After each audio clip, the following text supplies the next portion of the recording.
गोविंदाय। ओम नमो भगवते वासुदेवाय। ज्ञानतिमिरन्धस्य ज्ञानाञ्जन शलाकया चक्षुरुन्मिलितं येन तस्मै श्री गुरवे नमः। हरे कृष्णा।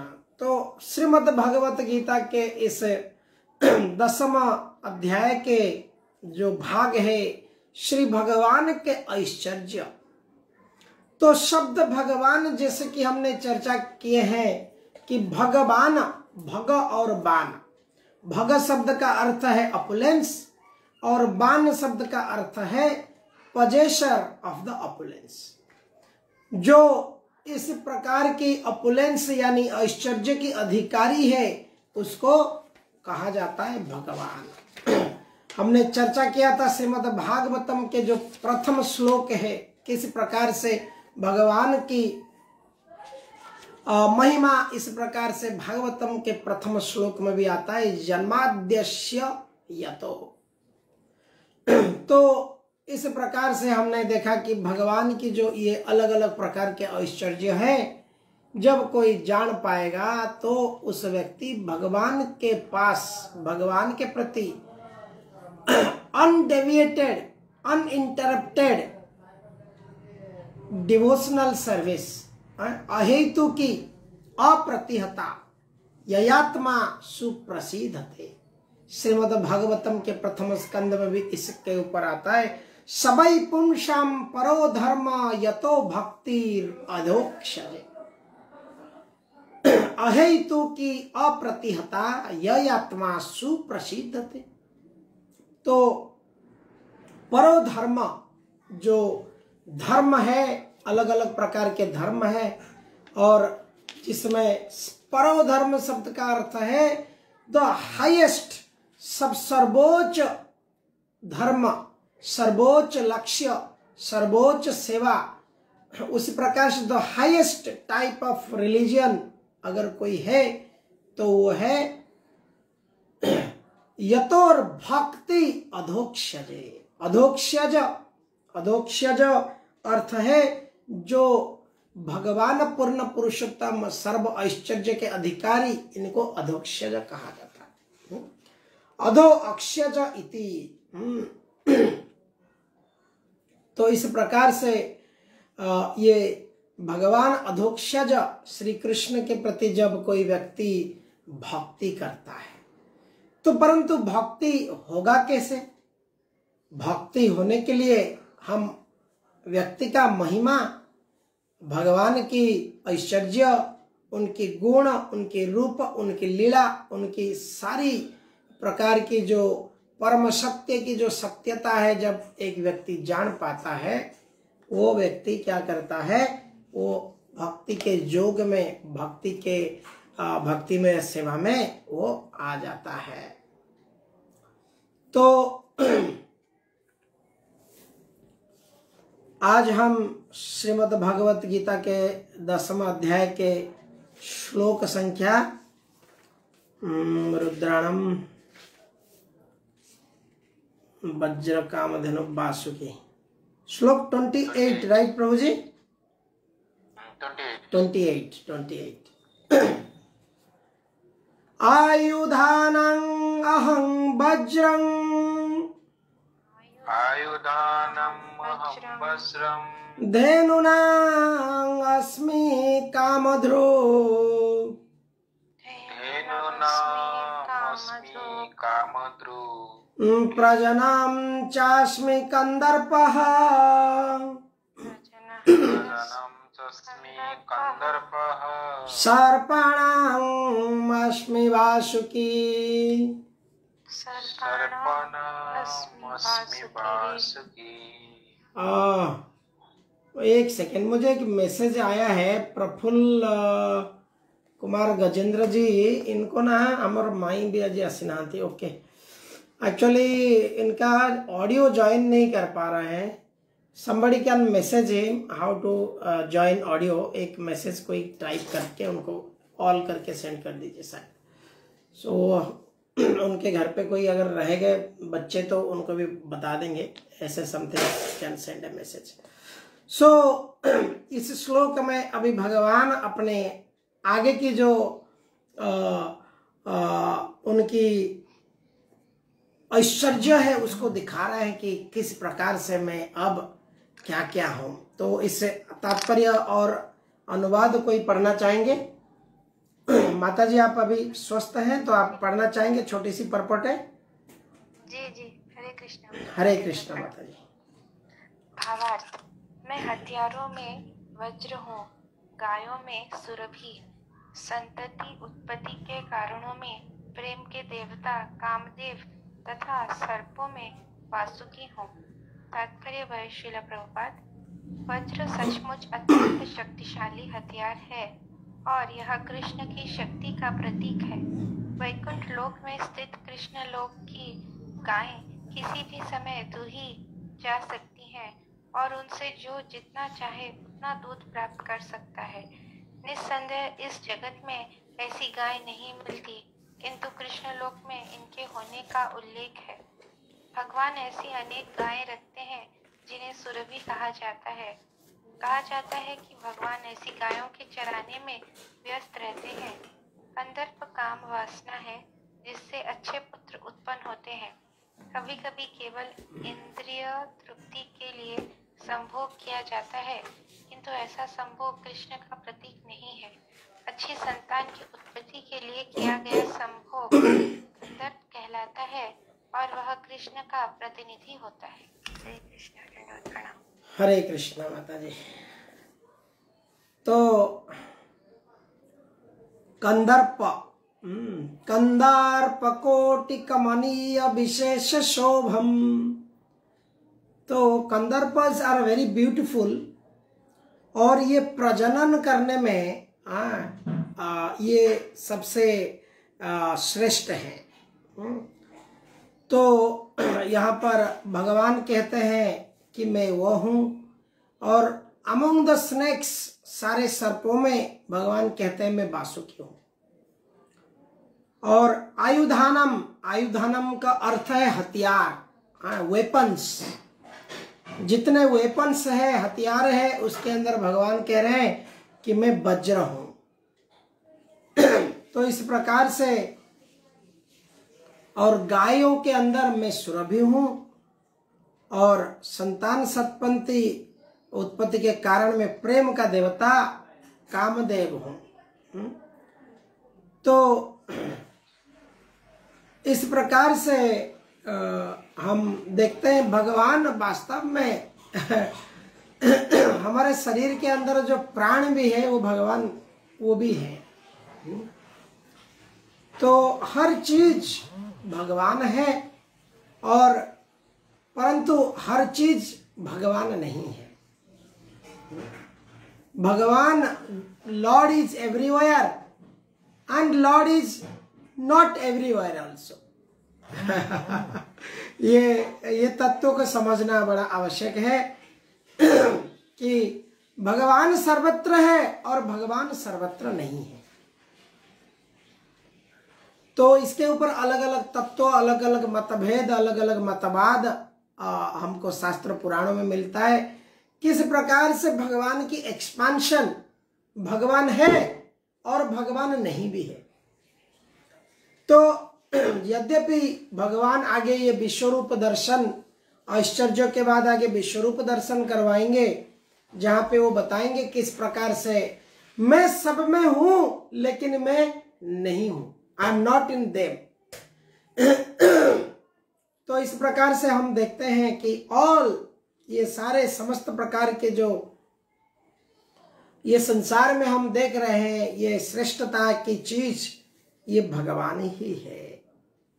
तो एक शब्द आता है अच्छी संतान उत्पत्ति के लिए किया गया है संभोग, कंदर्प कहलाता है, और वह कृष्ण के प्रतिनिधि होता है। किंतु ऐसा संभोग, हाँ, प्रभुपाद कहते हैं कभी कभी केवल इंद्रिय तृप्ति के लिए संभोग किया जाता है। तो ये जो संभोग किया जाता है केवल इंद्रिय तृप्ति के हिसाब से, ऐसे संभोग जो है यहाँ पर कहा जाता है कि ये तुच्छ है और ये कोई पशु वृत्ति जैसा है वास्तव। क्योंकि शास्त्र कहता है आहार निद्रा भय मैथुनम च समानमेतम पशुभिः नराणाम् धर्मेण तेषां अधिको विशेष धर्मेण ही न पशुभिः समानम।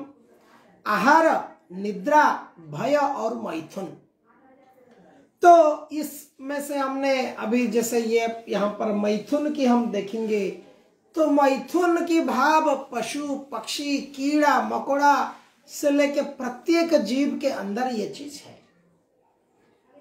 और ये चीज जो है मनुष्य अगर इसको पशु की भांति केवल इंद्रिय तृप्ति के लिए और पशु भी अगर देखा जाए तो पशुओं भी इंद्रिय तृप्ति के लिए इस क्रिया को नहीं करते हैं।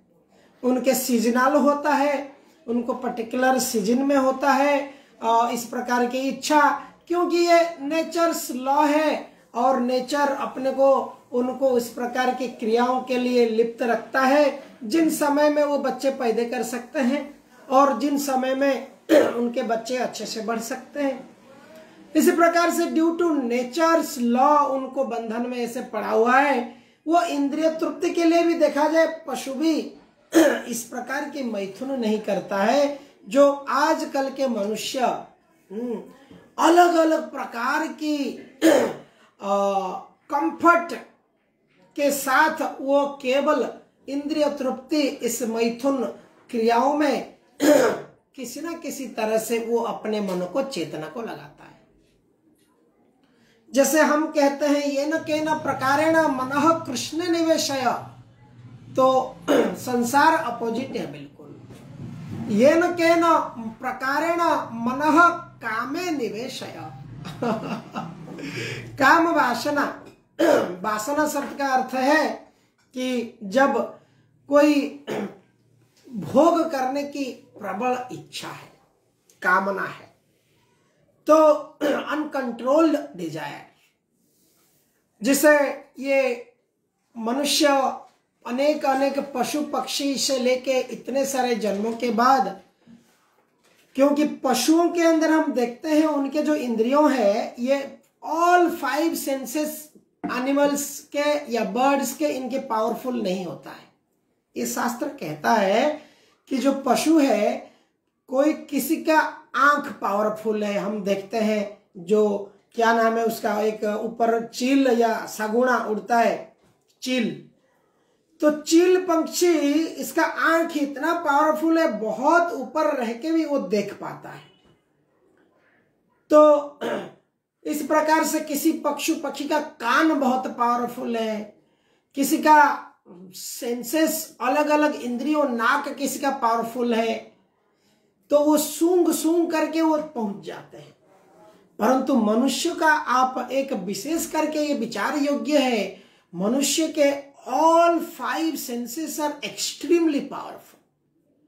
और मनुष्य शरीर में एक व्यक्ति भगवत धाम जा सकता है और मनुष्य शरीर में एक 5 पावरफुल सेंस भी दिया हुआ है। और एक मनुष्य के लिए ये अग्नि परीक्षा है कि वो ये 5 पावरफुल जो इंद्रियों है इसको पकड़ के कितना संयम करता है कि इसमें बहक जाता है। तो ये मन को अगर कोई बहकाएगा, मन को अगर कोई मन के इंद्रियों के हिसाब से कोई भागेगा, तो इस प्रकार से उसको ये मनुष्य जन्म उससे छीन लिया जाएगा। परंतु लोग इस प्रकार से इस समाज में ज्ञान नहीं होने के कारण कहते हैं कि क्या है, this is only 1 life time, एक जीवन मिला है, मनुष्य जीवन एक जीवन मिला है।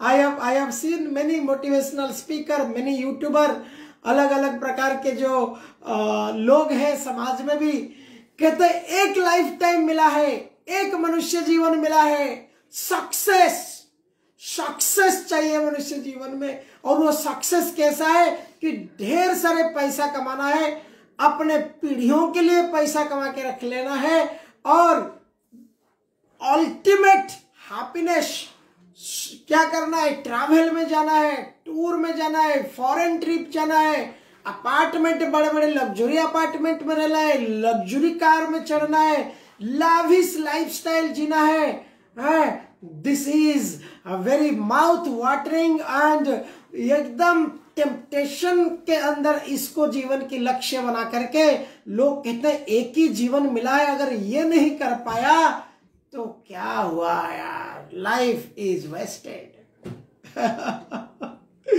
परंतु ऐसे एक तरफ से उनकी पॉइंट ऑफ व्यू से देखा जाए ये भी सही है।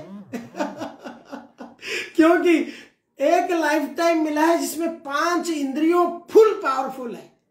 Eyes can enjoy the lusty desires, all सारे इच्छाओं को बढ़िया से पूर्ति कर सकता है आंख देख करके। कान अलग अलग प्रकार के सो कॉल्ड म्यूजिक इसको सुन करके वो तृप्त होने की प्रयास कर सकता है। नाक अलग अलग प्रकार के गंध सुगंध सूंघ करके उसकी तृप्ति कर सकता है। इस प्रकार से जीवा अलग अलग प्रकार के स्वाद, so called red meat, white meat, poultry, क्या क्या बोलते हैं इसको सब होटल में मुझे इसकी तो जानकारी है।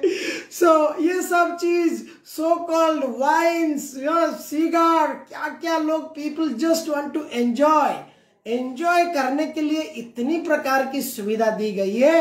एक व्यक्ति आराम से भ्रमित होकर ये स्लिपरी रास्ता में अपने पैर फिसल सकता है। तो ये मनुष्य जन्म जिसको मिला है, अगर कोई बुद्धिमान है, भाग्यवान है, और वही व्यक्ति इसे समझ सकता है कि I have to control my senses.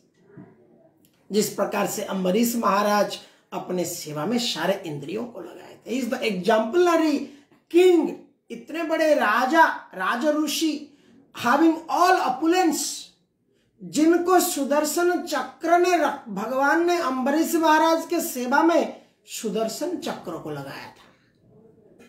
भगवान, इससे हम देख सकते हैं अगर भक्त 100% भगवान के प्रति समर्पित हो जाएगा, हम तो नहीं हो पाते। अगर हम प्रयास भी करें कि 100% भगवान के लिए हम समर्पित होकर रहें, तो भगवान के सुदर्शन चक्र प्रोटेक्ट करेगा।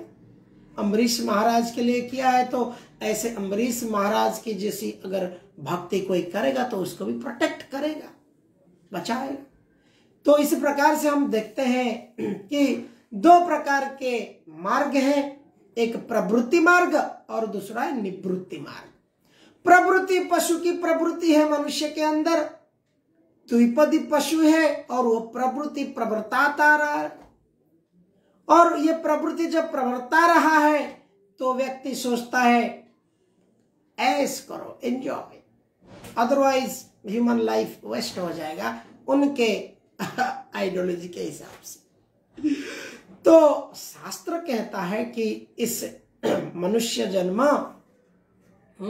अनेक जन्म पुण्य फले मनुष्य जन्म मही तले। ऑन दिस ग्राउंड, भूलोक जम्बूद्वीपे भारतवर्ष, एंड अब किसी को मनुष्य जन्म मिला है तो ये व्यक्ति अगर इसको गवा देता है तो नरोत्तम दास ठाकुर कहते हैं कि जानिया सुनिया विष खाइया। इसलिए हम देखते हैं कि so called pleasure, so called जो सुख है, इस पुंस स्त्रिया मिथुनी भाव मेतम तयो मिथ्या हृदय ग्रंथि माहु। इसको श्रीमद् भागवतम के 5वें स्कंद में कहते हैं। श्री ऋषभदेव जो भगवान विष्णु के अवतार है, अपने पुत्र 100 पुत्रों को इसे शिक्षा देते हैं। हे पुत्र, पिता पुत्र को बता रहा है कि मेरे बेटे जान लो इस जगत क्या है, ये मैथुन की आकर्षण में बांधे हुए हैं सब लोग। और उसके बाद में क्या है, अतः गृह क्षेत्र सुत आतवित्त जनस्य मोहय अहं मम इति। यही है मोह, अहं मम इति। तो बाइंडिंग नॉट क्या है, that binding not is this, Prabhupada is mention here. क्या है, इंद्रिय भोग करने के लिए पुरुष स्त्री को और स्त्री पुरुष को इस प्रकार से केवल इंद्रिय तृप्ति के भांति जब देखते हैं, वैदिक शास्त्र कहता है कि विवाह एक बहुत बड़ा संस्कार है और विवाह के बाद बहुत पूजा हवन यज्ञ देवी देवताओं को संतुष्टि भगवान विष्णु के लिए यज्ञ आदि सब करके यहाँ पे साक्षी रख के व्यक्ति संकल्प करता है कि मैं प्रभु आपको मेरा घर का मैं मालिक बना रहा हूं और इस घर में मैं आपका सेवक बनकर रहूंगा प्रभु और केवल आपकी सेवा के लिए मैं क्या करूंगा, बच्चे पैदा करूंगा और इस बच्चे को आपके सेवा के लिए मैं समर्पण करूंगा। इस प्रकार से व्यक्ति केवल ये सब करता है, परंतु आजकल पशु की भांति चल गया। एक मेरा फ्रेंड मुझे बोला था एक बार, मुझे बोला करोड़ों रुपया 20-25 लाख रुपया खर्चा करके मैंने शादी किया और साल भर में डिवोर्स हो गया, तो क्या क्यों आजकल इतने सारे 50 लाख 30 लाख खर्चा करके शादी की कोई मतलब नहीं है, क्योंकि साल केवल just to have a union with male and female, इतने सारे नाटक। तो इसलिए आजकल भी विदेशों में यही कल्चर है, विवाह टिकती नहीं है और वो भारत में भी अभी आ चुका है। लोग कॉन्टैक्ट लिविंग, रिलेशनशिप लिविंग, क्या क्या चीज में अभी जीवन जी रहे हैं। और जब विवाह के जीवन केवल इस प्रकार से संभोग के आधार पर निर्भरित रहता है, पुरुष स्त्री को भोग करना और स्त्री पुरुष को भोग करना जब लक्ष्य समझ के विवाह करता है, वो विवाह टिकती नहीं है। तो इसी प्रकार से शास्त्र के मत से विवाह इसलिए होती है कि एक व्यक्ति स्वामी स्वीकार करता है, स्वामी, और स्त्री अर्धांगिनी होता है, धर्म पत्नी होता है, और पति पत्नी मिलकर के धर्म आचरण करते हैं। और ये धर्म आचरण क्या है? सबई पुंसम परो धर्म, भगवान के चरण कमल में जो भक्ति करते हैं इनको कहा जाता है गृहस्थ। गृहस्थ शब्द का अर्थ है, संस्कृत में जब स्त लगता है तो वो कहा जाता है कि तटस्थ। तो इस प्रकार से गृहस्थ शब्द का अर्थ है जो घर में रहकर भगवान को सेवा करते हैं, पूजा करते हैं, भगवान को अपने प्रभु मानकर घर में रहते हैं, गृहस्थ आश्रम। और जो इस प्रकार विधि में जीवन नहीं जीते हैं इनको कहा जाता है गृहमेधी, the animal propensity in a house holder life, पशु प्रवृत्ति के मानव। तो इस प्रकार से ये भागवत इसके व्याख्या कर रहा है। आगे वाले श्लोक के ऊपर जाएंगे, श्लोक संख्या 29 पढ़ेंगे, पढ़िए। अनन्तश्चास्मि नागानां, अनंत चास्मि नागानां, वरुणो यादसामहं, वरुणो यादसामहं, पितॄणाम् आर्यमा चास्मि, पितॄणाम् आर्यमां चास्मि, यमः सायं मतामहम्, यमः सायमतामहम्। पढ़िए, पढ़ लेंगे छोटा सा, ठीक है, चलिए मैं पढ़ता हूं। अनेक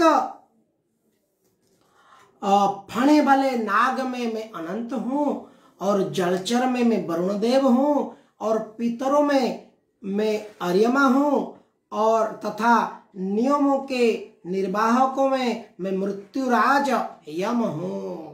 ओह माय गॉड, भगवान स्वयं यमराज है। एंड भगवान गीता में इसको दूसरे श्लोक में भी कहा है, मृत्यु सर्वहरश्चाहम,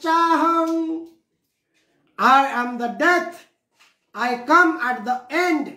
मैं, जब मुझे कोई समर्पण नहीं करते हैं, जब मुझे जीवन के प्रारंभ से मुझे अर्पित नहीं होते हैं, तन मन धन को मेरे सेवा में, मेरे चरणों में अर्पित नहीं करते हैं, मैं आता हूं और सब कुछ हड़प लेता हूं, जबरदस्ती लेता हूं, क्योंकि सब कुछ उनका ही, उनको ना देकर खुद को भोक्ता समझकर, खुद को कंट्रोलर समझकर, अलग अलग प्रकार के इस प्रकार भावना में व्यक्ति जब जीता है उसके लिए भगवान आते हैं मृत्यु कालोस्मिन।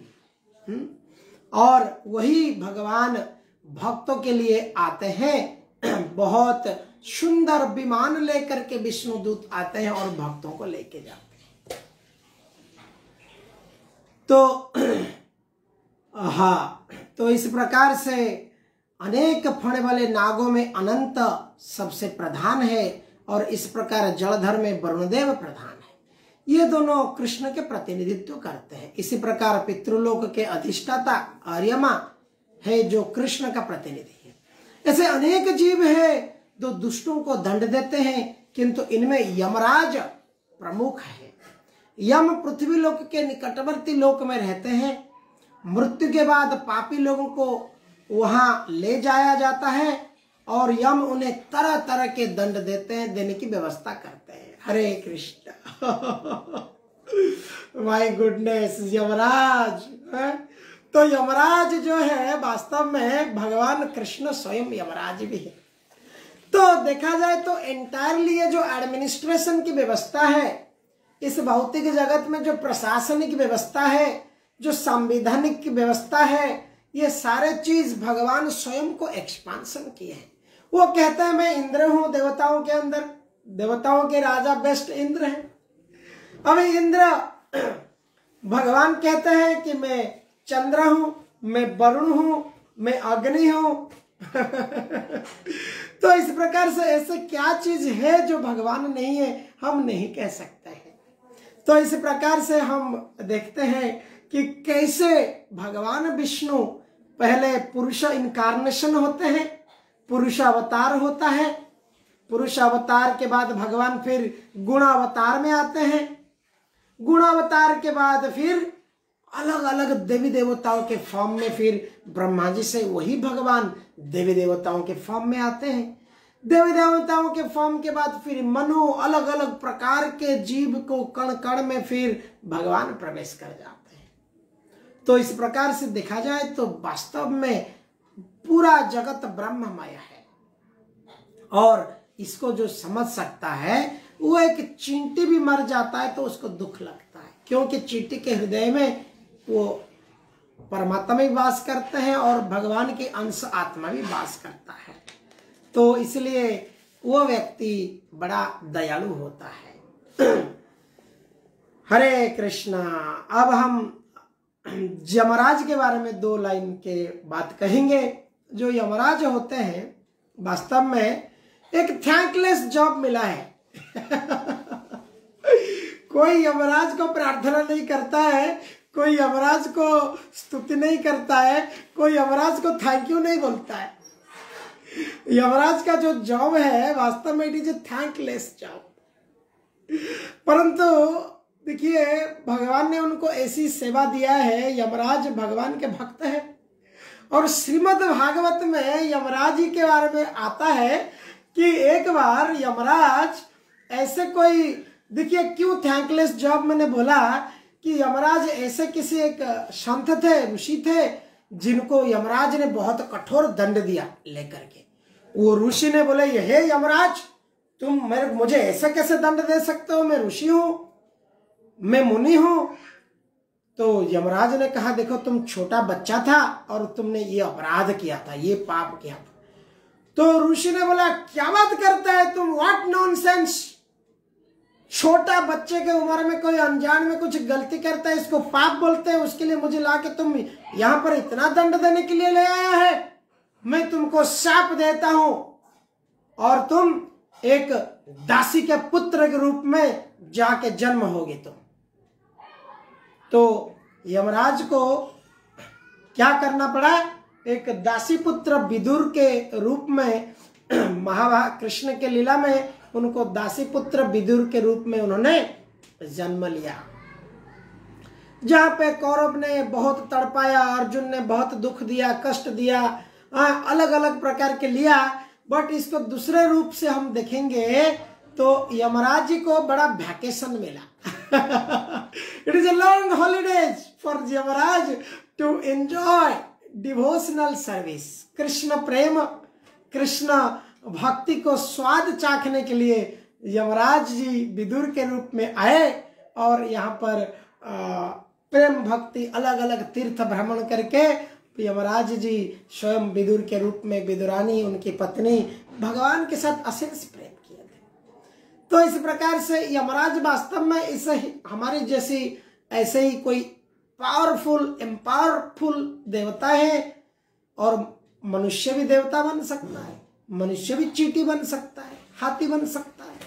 तो there is nothing great to hold a position, कोई देवता की पोजीशन होल्ड करना, बट सबसे बड़ी बात है कि कोई अगर भगवान की भक्त बन जाता है। इसलिए यमराज भी आके स्वयं भक्ति करके गए। यमराज जी कृष्ण की भक्ति जो भागवत में आता है, 12 महाजन 12 महाजन होते हैं, जिसके अंदर युधिष्ठिर, कपिला, मनु, प्रहलाद, जनक, भीष्म, बलि, वयस्की, वयम बलि है। और यमराज कहते हैं मुझे मिला के ऐसे 12 लोग हैं। यमराज यही बात कह रहे हैं।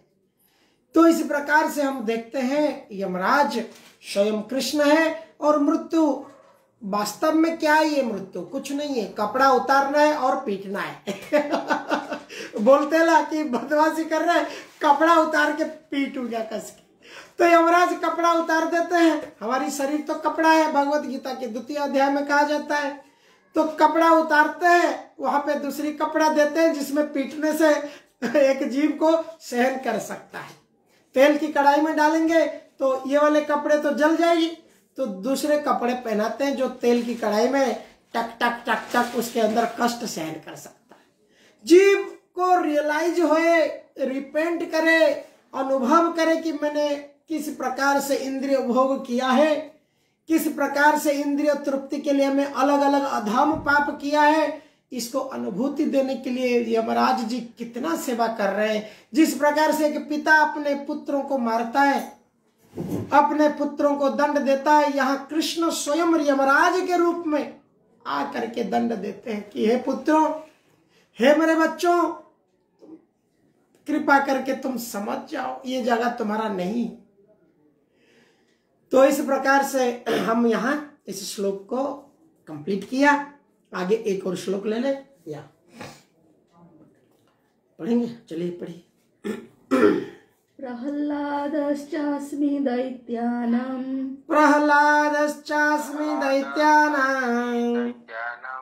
कालः कलयतामहम् मृगाणां च मृगेन्द्रोऽहम् वैनतेयश्च पक्षिणाम्। दैत्यों में मैं भक्तराज प्रहलाद हूँ, दमन करने वालों में काल हूँ, पशुओं में सिंह हूँ तथा पक्षियों में गरुड़ हूँ। तो असुरों के अंदर भगवान बहुत बड़े असुर है, वो प्रहलाद है। तो ऐसे असुर बनकर आए जो बड़े से बड़े असुर है। हिरण्यकशिपु उसकी हवा टाइट कर दी एकदम। मैं एक बार कह रहा था कि कैसे हिरण्यकशिपु आंख दिखाने से देवी देवता कांपने लगते थे। हिरण्यकशिपु से आंख बड़ा कर दिया, सारे देवी देवता इंद्र, चंद्र, वरुण, अग्नि, वायु कांपने लगते थे। हिरण्यकशिपु आ रहा है तो उसका घर पे एक 5 साल का नन्हा सा प्यारा सा बच्चा वो हिरण्यकशिपु के गोद में बैठ करके बड़े हिम्मत के साथ कहता था, हे असुर राजा, मनुष्य जीवन का लक्ष्य क्या है? वनम गत्योत्यम हरिम आश्रयत। तो इस प्रकार से केवल ऐसा प्रहलाद जो असुरों में अंदर भगवान श्री कृष्ण स्वयं है।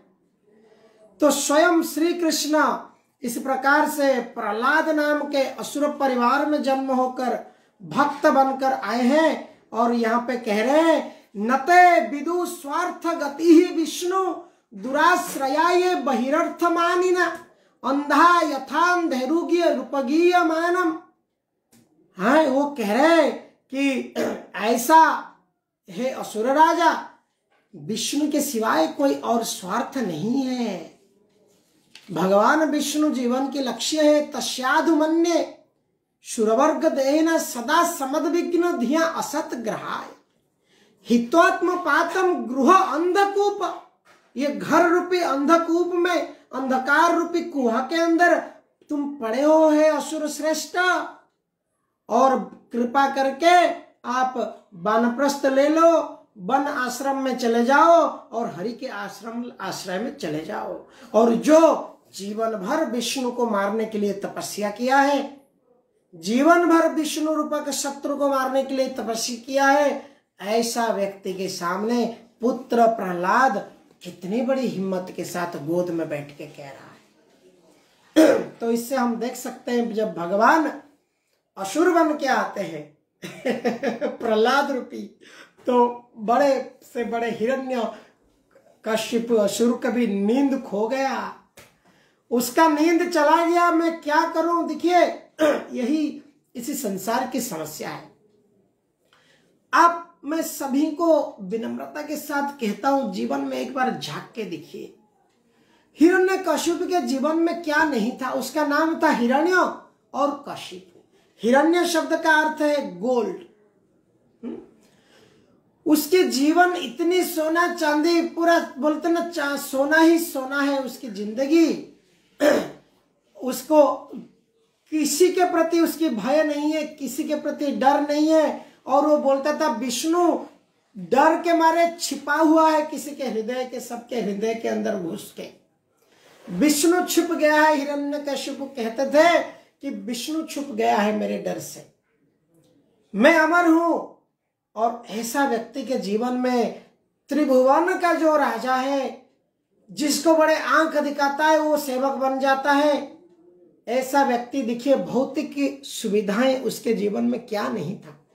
हमारे जीवन में हम भौतिक सुविधाओं के लिए अथक प्रयास करते हैं, अत्यंत हम दिन रात एक कर देते हैं, कैसे हमारी भौतिक सुविधा अच्छे बन जाए, कैसे हमारी कंफर्ट लिविंग हो जाए, कैसे हमारी गाड़ी हो जाए, घोड़ा हो जाए, घर बन जाए, बच्चे बड़ा पढ़ाई कर लें, अलग अलग प्रकार की सारी सुविधाएं संसार में जो है हमको आ जाए, असुविधा, इनकन्वीनियंस, कष्ट, दुख हमको ना आए, इसके लिए अथक प्रयास कर रहे हैं। एक वैक्सीन, दूसरी डोज, तीसरी डोज, चौथी डोज भी आएगा, परंतु इससे कोई व्यक्ति वास्तव में सुखी नहीं हो सकता है।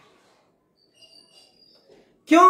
हिरण्यकशिपु ने अपने लिए सारी डोज ले चुकी थी, परंतु उसके जीवन में ऐसा समस्या था, जो वास्तव में खुद का एक पुत्र है, छोटा सा बच्चा है, थोड़ी सी विष्णु विष्णु विष्णु विष्णु कर रहा है, तो क्यों पीछे पड़ा है भाई?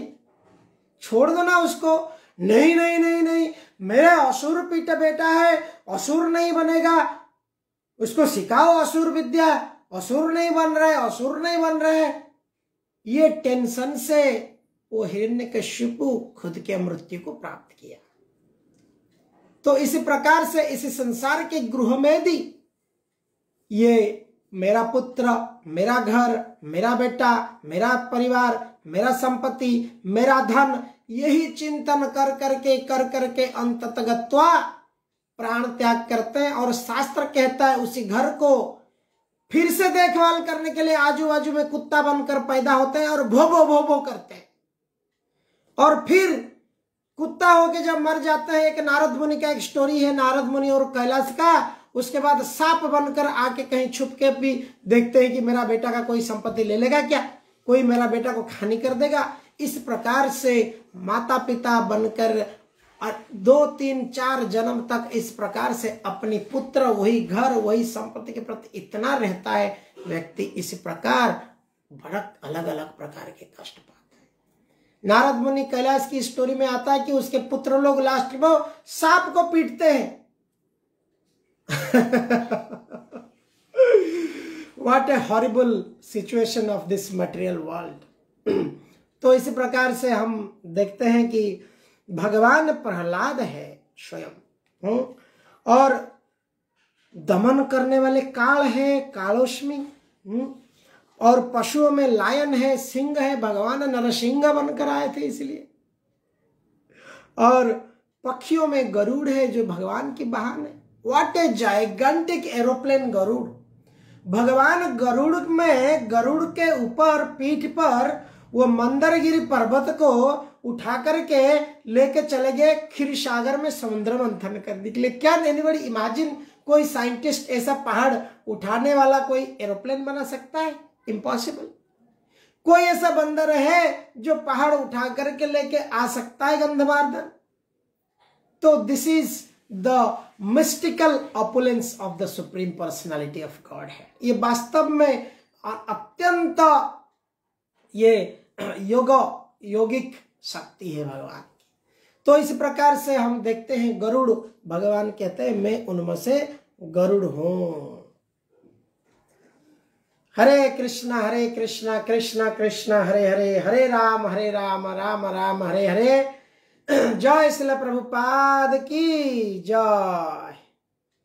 तो कोई प्रश्न, टिक्का, टिप्पणी कुछ किसी का है आज के संदर्भ के ऊपर, प्लीज पूछ सकते हैं। और मेरे बात को प्लीज, मेरे से अगर कोई अपराध हुई तो क्षमा कीजिए।